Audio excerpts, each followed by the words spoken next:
Une action a fait basculer le choc au sommet entre l'Union Bordeaux-Bègles et le Stade Toulousain dimanche soir au Matmut Atlantique. Et non, il ne s'agit pas de laisser refuser à Romain Ntamak en tout début de deuxième mi-temps.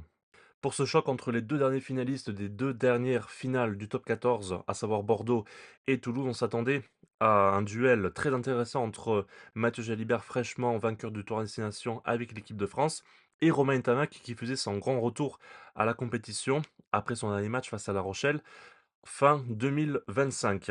Alors pour l'action en question, nous sommes à la 54e, bien même 55e minute de jeu. L'Union Bordeaux-Bègles mène 25-13. Les Bordelais viennent de marquer un essai côté toulousain. Il faut vite recoller au score et on a une munition au milieu du terrain avec une touche, déviation de Elias pour Paul Graou. Paul Graou qui va ensuite chercher le milieu du terrain, à savoir son trois quarts centre Calvin Gourg, et on voit déjà à l'image là l'attitude au contact de Mathieu Gélibert qui défend comme un trésiste, qui reste droit sur ses appuis et qui va attendre le trois quarts toulousain. Et vous voyez l'attitude des mains notamment de Mathieu Gélibert qui tente d'arracher le ballon vers lui, une attitude trésiste qu'on voit depuis maintenant une saison et demie côté bordelais, et qui a permis à l'Union Bordeaux-Bègles notamment de remporter la Champions Cup.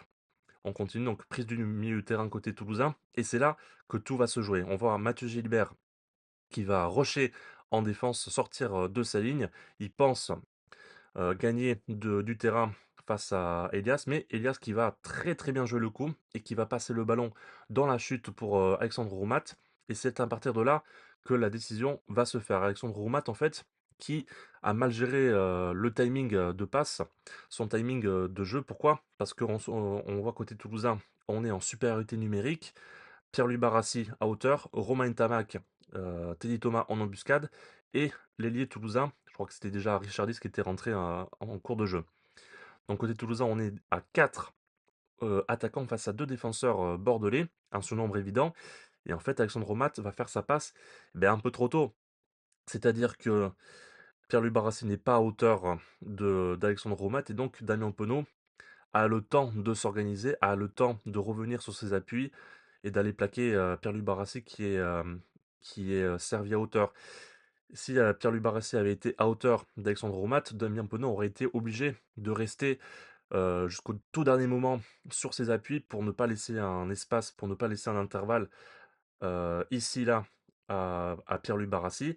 Et Alexandre Roumat aurait même dû servir Romain Tamac et Teddy Thomas qui basculaient sur les extérieurs pour aller jouer le surnom, pour aller jouer le 3 contre 1. Donc c'est dommage parce que côté toulousain, et notamment à l'image, à l'initiative de Romain Tamac, l'ouvreur du Stade Toulousain, on s'était créé une possibilité de jouer un surnombre et peut-être même carrément d'aller marquer un essai, de revenir au score. Ça n'a pas été le cas. Et finalement, côté toulousain, voilà, on reste à peu près dans un même endroit du terrain. On n'a pas gagné de terrain, franchement. On n'a pas gagné la ligne d'avantage. Damien Penaud a bien lu la situation et a bien plaqué Pierre-Louis Barassi. Et d'ailleurs, voilà, Paul Grau n'a pas été le plus inspiré de sa vie sur cette action. Et Mathieu Jalibert, lui, l'a été pas mal et a fait basculer à la rencontre. Définitivement avec sa superbe interception. Derrière, injouable, Bordeaux qui marque l'essai du 30-13 et le match est plié. Le match est plié, on approche de l'heure de jeu. Bordeaux prend le bonus offensif et va le garder jusqu'à la fin du match. Toulouse court après le score et ce sera trop tard pour les joueurs du Gomola pour revenir dans la rencontre. On a vu en une séquence le talent de Mathieu Jalibert qui a marché sur l'eau en deuxième mi-temps et qui a permis à l'UBB de prendre le score face au Stade Toulousain. Mais on a vu aussi Romain Tamac qui, dans l'organisation, tactiquement, était bien revenu à son niveau et malheureusement pour lui avait trouvé la solution pour faire plier la défense de l'UBB. Et si cette vidéo vous plaît, n'hésitez pas à vous abonner, à lâcher un pouce bleu et même à écrire un commentaire sous la vidéo. Je poste plusieurs vidéos, j'essaie de poster plusieurs vidéos par semaine sur ce type d'analyse, notamment en ce moment sur le top 14 et bientôt sur la Champions Cup. Donc on revient au match et notamment les deux joueurs qui nous intéressent, Mathieu Gélibert et Romain Tamac. Mathieu Gélibert qui s'est illustré offensivement, on l'a vu avec deux franchissements balle en main et surtout sur cette action qu'on a vue, son plaquage dominant face à Efrain Elias. Donc Mathieu Gélibert qui montre depuis plusieurs mois et dans la lancée de son tour à destination que offensivement toujours aussi injouable et qu'en défense, ça y est, c'est devenu un joueur qui répond aux normes du niveau international. Mais par contre, voilà, on a vu quand même Mathieu Gélibert avec quelques relents, avec notamment 6 ballons perdus, et je pense surtout en première mi-temps. À partir du moment où Mathieu Gélibert a commencé à recentrer un peu plus son jeu en deuxième mi-temps, Bordeaux a perdu moins de ballons, a été plus efficace offensivement et a pris le score. Et côté Romain Tamac, lui, c'est la sobriété dès le début du match, un seul ballon perdu.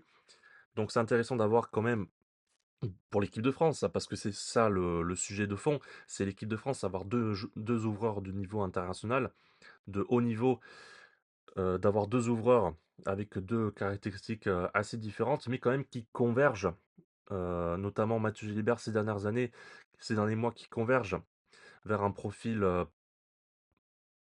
type pour le niveau international, notamment Mathieu Gilbert en défense, qui a plaqué 8 fois, qui a réussi 8 plaquages tout au long de la rencontre. Et Romain Ntamak, lui, qui a beaucoup moins plaqué, voire quasiment pas beaucoup, mais voilà, Mathieu Gélibert, 8 plaquages réussis sur ce match face au Stade Toulousain. Autre statistique intéressante, ce sont les prises d'initiative. Les charges ballon-main, Mathieu Gélibert qui est allé 12 fois aller défier la ligne d'avantage et Romain Ntamak 8 fois. Donc ça reste deux chiffres qui montrent que voilà, les deux joueurs ont tenté beaucoup balle en main et que Romain Tamac revient bien en forme en 2026 et que c'est une excellente nouvelle pour la Coupe du Monde l'an prochain. La suite pour les deux équipes, Toulouse va se recevoir son dauphin, Montpellier, la semaine prochaine, dès samedi après-midi. L'Union Bordeaux-Bègles se déplacera à Lyon sans Mathieu Jalibert, vraisemblablement. Donc ça va être intéressant côté toulousain d'observer Romain Ntamak, encore une fois en vue de la Coupe du Monde, parce qu'on a besoin de ces deux ouvreurs de très haut niveau pour être champion du monde. Voilà, c'est fin de la vidéo. Prochaine vidéo, sûrement un focus sur cette journée top 14 et sûrement sur Toulouse face à Montpellier. Et bientôt la Champions Cup qui arrive, les phases finales, les huitièmes de finale dans une semaine maintenant. À bientôt les amis, ciao et portez-vous bien.